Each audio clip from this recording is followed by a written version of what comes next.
Hello, this is Jason Lightoller from Woodside. Tonight I'm going to show you how to make a 3-hole ski mask, otherwise known as a balaclava. I must admit this is not something that I have worn myself, and I probably never will do, but in the last 7 weeks I've been contacted by 2 different people asking for a tutorial. There are tutorials out there that show you how to make a single opening balaclava, but there aren't many that show you how to successfully do it on a flatbed knitting machine with 3 openings, one for each eye and one for the mouth. I'm going to talk to you about the logistics behind this balaclava before we actually start making it. This is a standard gauge knitting machine, and taking a tension swatch and taking gauge measurements prior is not vital before you make this particular project. What is important is that you choose the correct tension for your yarn. So make a swatch and you use the tension that feels comfortable for that particular yarn. You don't want something that feels like you've made a piece of carpet, and equally you don't want something that once you've made it you'll be able to see straight through it as soon as you've applied some stretch to it. I'm using a fairly thick 4-ply yarn, so I'm knitting this at tension 9. This is going to be for a medium-large adult, and as you can see I've cast on over 140 needles, and what I've done here is I've made a hem. So over 140 needles I cast on in some waste yarn, then I inserted a row of ravel cord, and then I've made a hem in main yarn of 10 rows. I've picked up the hem and I've now pulled all the needles to hold position in order to make the first row of knitting quite easy. If it is possible, your fold row should be at main tension plus 3. So the row counter is reading 10. We're now going to knit up in main stocking stitch at the garment tension. We're going to knit up to row 85. So we'll just knit that first row slowly.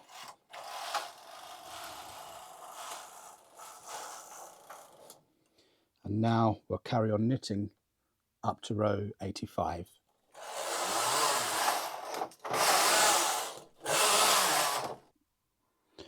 So we've knitted up to row 85. Now we're going to cast off the center 10 stitches to form the mouth opening. I just want to point out before we do that, all this fluff is from this yarn that I've just knitted. I do vacuum my machines on a very, very regular basis. So in order to cast off the center 10 stitches, you need to take a long piece of the actual knitting yarn, and we're going to cast off around the gate pegs in exactly the same way as I demonstrated for the buttonhole band. So we're going to start here.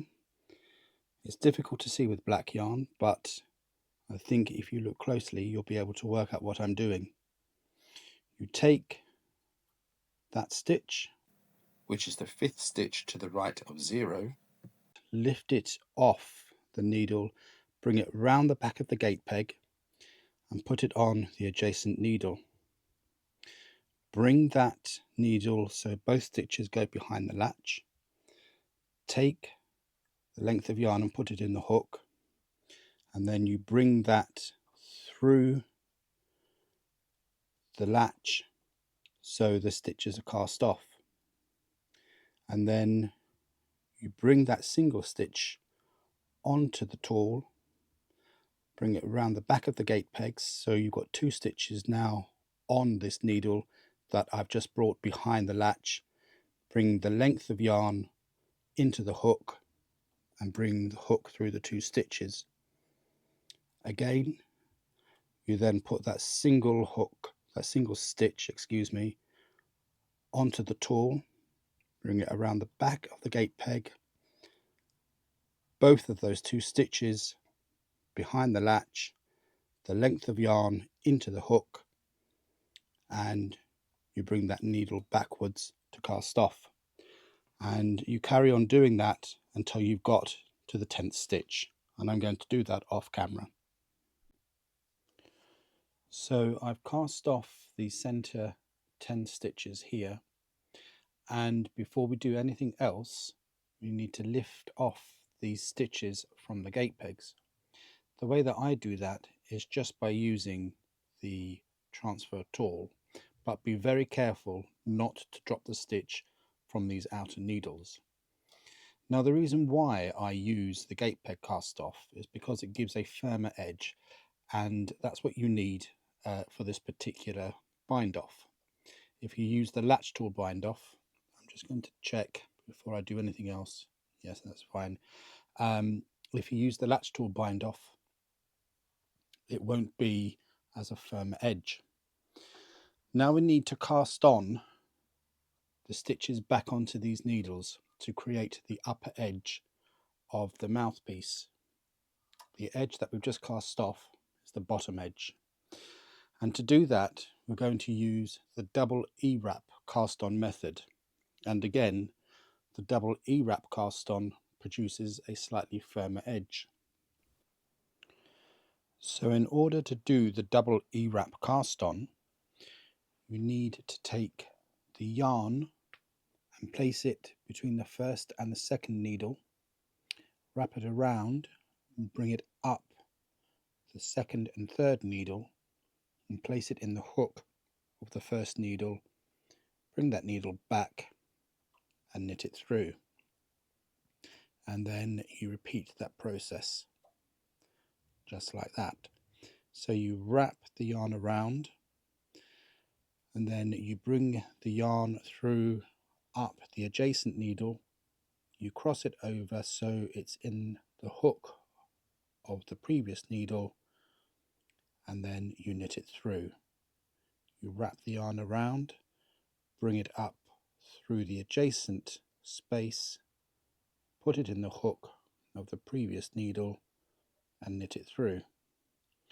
And you keep going like that until you have cast on all of those 10 stitches that we actually cast off. If you hear some strange sounds in the background, it's because there's a storm that's just started and we have thunder, lightning and rain. Now we've got to the very end. What we need to do now is to bring these stitches forward, because we're going to continue knitting the balaclava. So just bring some needles forward that are either side of these ones that you cast on, because you want to make it easier for the carriage to knit past them. And you'll need to do this as you would with the standard E-wrap, probably for the first 3 or 4 rows. So these needles I've brought out to hold. I've rethreaded the carriage. I'm going to make my first row, and we're going to knit from row 85, which we are currently on, up to row 100. And away we go. We need to do this quite slowly.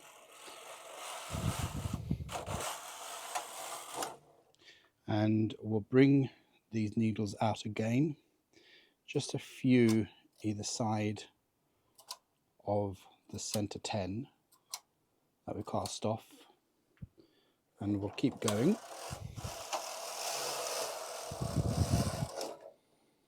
And then in a moment we'll hang some claw weights just to give it a bit of extra weight.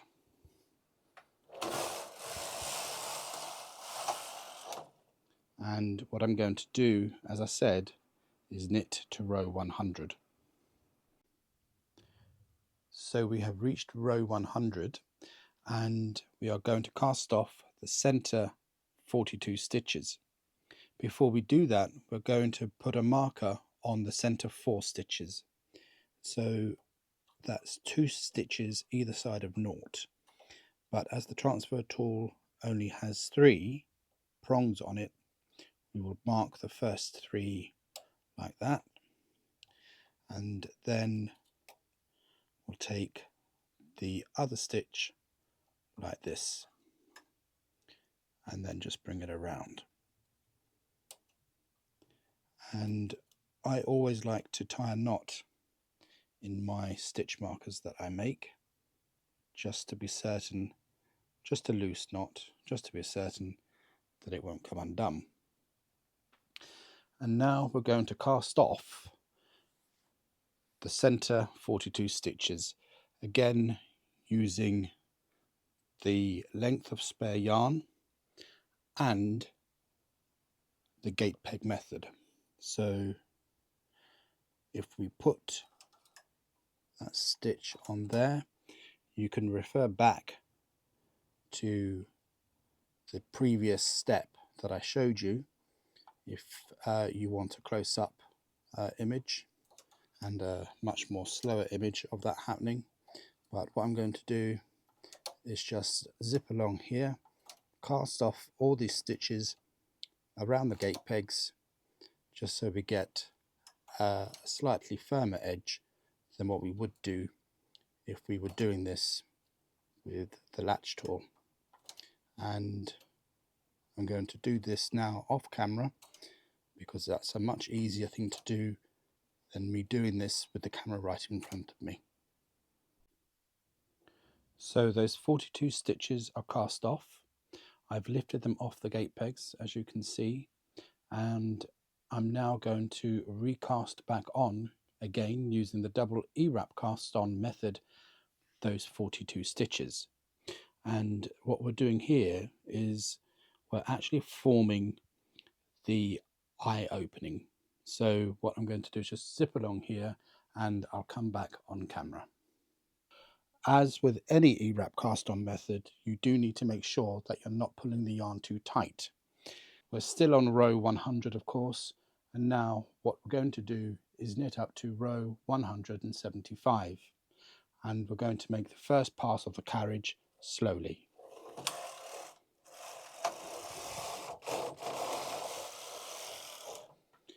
We now bring the needles either side of that 42 stitches out again,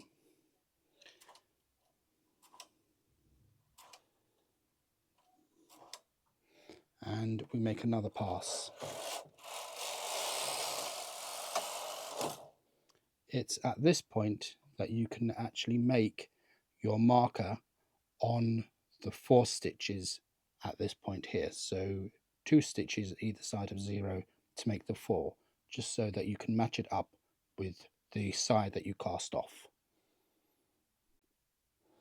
So I've put my stitch marker in there at the 4 center stitches. I'm going to do another 2 rows.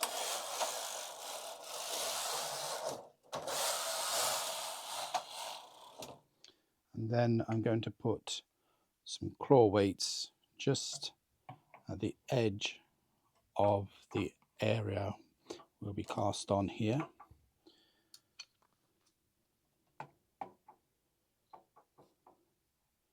And we continue knitting up to row 175. So we are at row 175. Now we need to shape the crown of the balaclava. So in order to do that, we're going to move every other stitch to its adjacent needle. Now you can use the single-ended transfer tool if you want to. I'm actually going to use the multi-prong transfer tool. So if you have one of these, you just loosen the screw and you move every other prong down like that, and then you tighten it up. Make sure it's tight. And then what you do is you first of all move the outer needle down and make sure that all of the transfer prongs are in the latches. Bring them forward and move them across to the adjacent needles. And it does take a bit of getting used to when you first start it, but it does save a lot of time. So I have transferred all those stitches across. I have made sure that the empty needles are well back into non-working position, And do make sure you do that, because sometimes it looks like they're in non-working position, but they're actually not. They're slightly forward and they can get caught up. And if you do end up knitting them, that can be a disaster because it means ripping out rows. We're now going to knit another 3 rows at 3 stitch sizes smaller. So in this case, that's stitch size 6. So that will take us up to 178.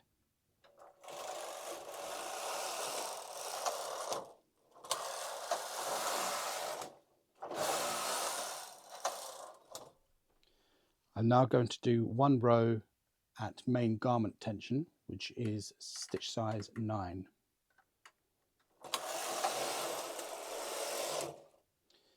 Now what I'm going to do is again transfer every other needle to its adjacent needle. So this time, using this arrangement, I'm going to move every other needle across to the neighbouring needles, and I'm going to do that all the way along the bed, and I will come back on camera once I've done it. So as you can see, I have transferred all of those stitches across. I'm now going to do 1 row at main tension -3, which takes us back to stitch size 6, and I'm going to knit 1 row which takes us up to row counter 180.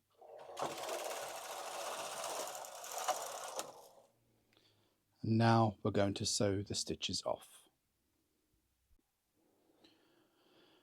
So to sew off means you're literally going to sew off the stitches off the needles. It's not the same as a backstitch bind off. Some people do get confused.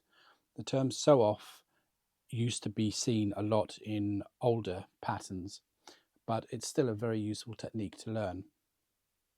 You need to unthread your knitting machine carriage and leave a length of yarn the same width as the knitting that's on the machine. You pull the stitches forward, and what you do is you thread up a darning needle with the length of yarn that's actually come out from the carriage there, and you just hook it into the stitch.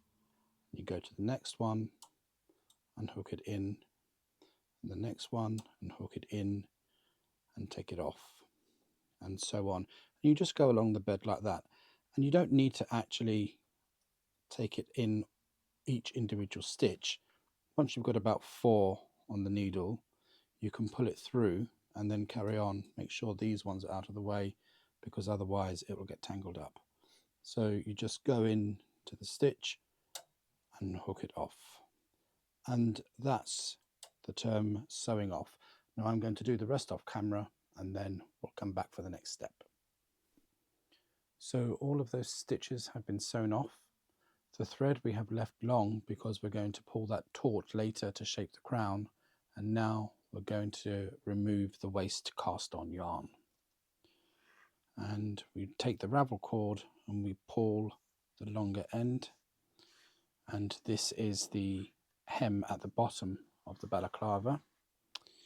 You could cast on with a rib if you want to, but it isn't really necessary because this garment is not a shaped garment at the base where it folds onto the neck, so it wouldn't really notice.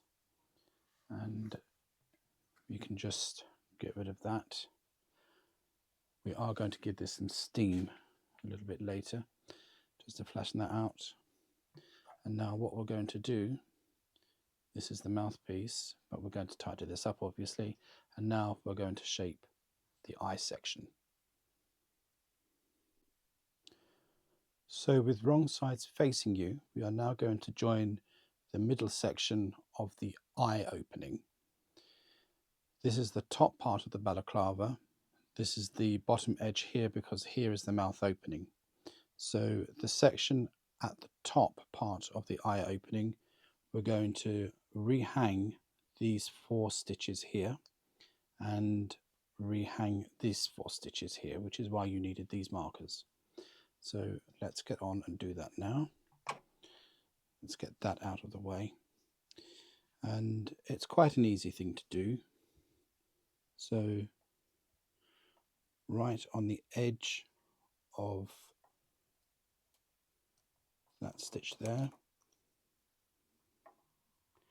and right on the edge of that stitch there,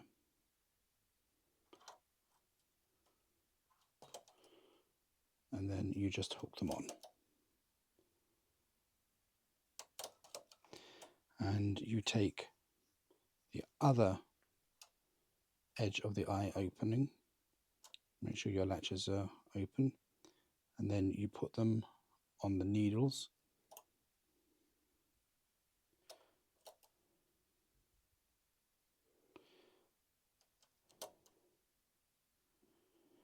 And before you push them back, take off your marker threads. I just snip both sides there. And what we're going to do is push them right back, so they're right out of the way. I like to push them through the riverbeds, so it makes the carriage passing easier. And then we're going to knit across at the loosest possible tension.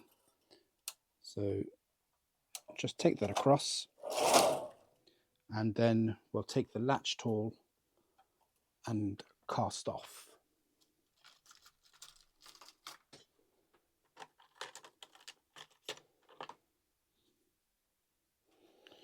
So it's just the 4 stitches there.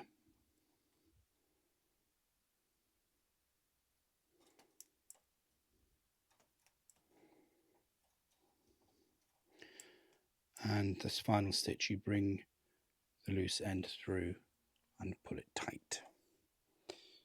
And I'll show you what it looks like. So we have almost finished. I've tidied up the edges here. I have sewn in the loose ends. These edges are secured. As you can see, this is the area of 4 stitches in the middle of the eye opening section.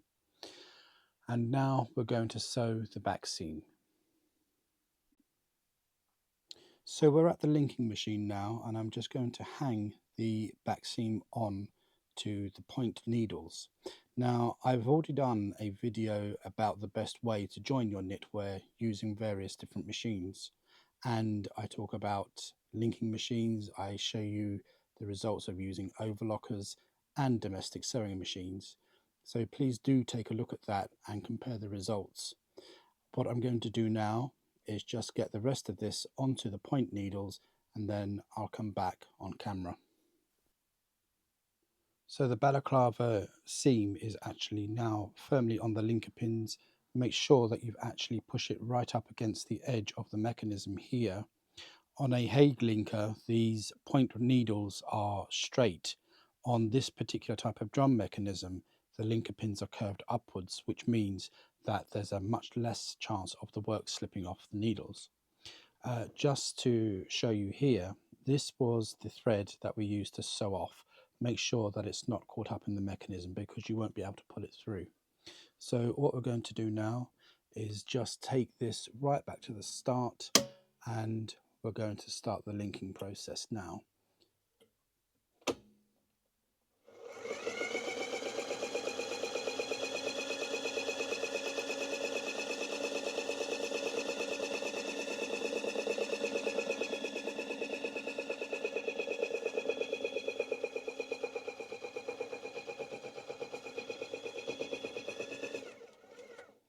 And as normal with any linking machine, you just go a few stitches past the end of the garment, and you then release it from the machine. So I'm just going to take this off now, and I'll show you the next step. So we have locked the stitches at the end of the linking there. This is the hem edge here, and what I'm going to do is just finish it off and put just a couple of stitches there, and then loop it through and then we will cut off here, just like that. And we'll take the other end of the balaclava. This is the end that we sewed in. This is the thread, the loose thread that we used to sew in on the knitting machine, sew off, sorry, on the knitting machine. And we will just gently pull this. So what we're going to do is just scrunch up the end, or the top part of the balaclava, and then we're going to sew across it like that. So this is the top of the balaclava. We've pulled it in. Those stitches that we transferred have helped to shape the crown here.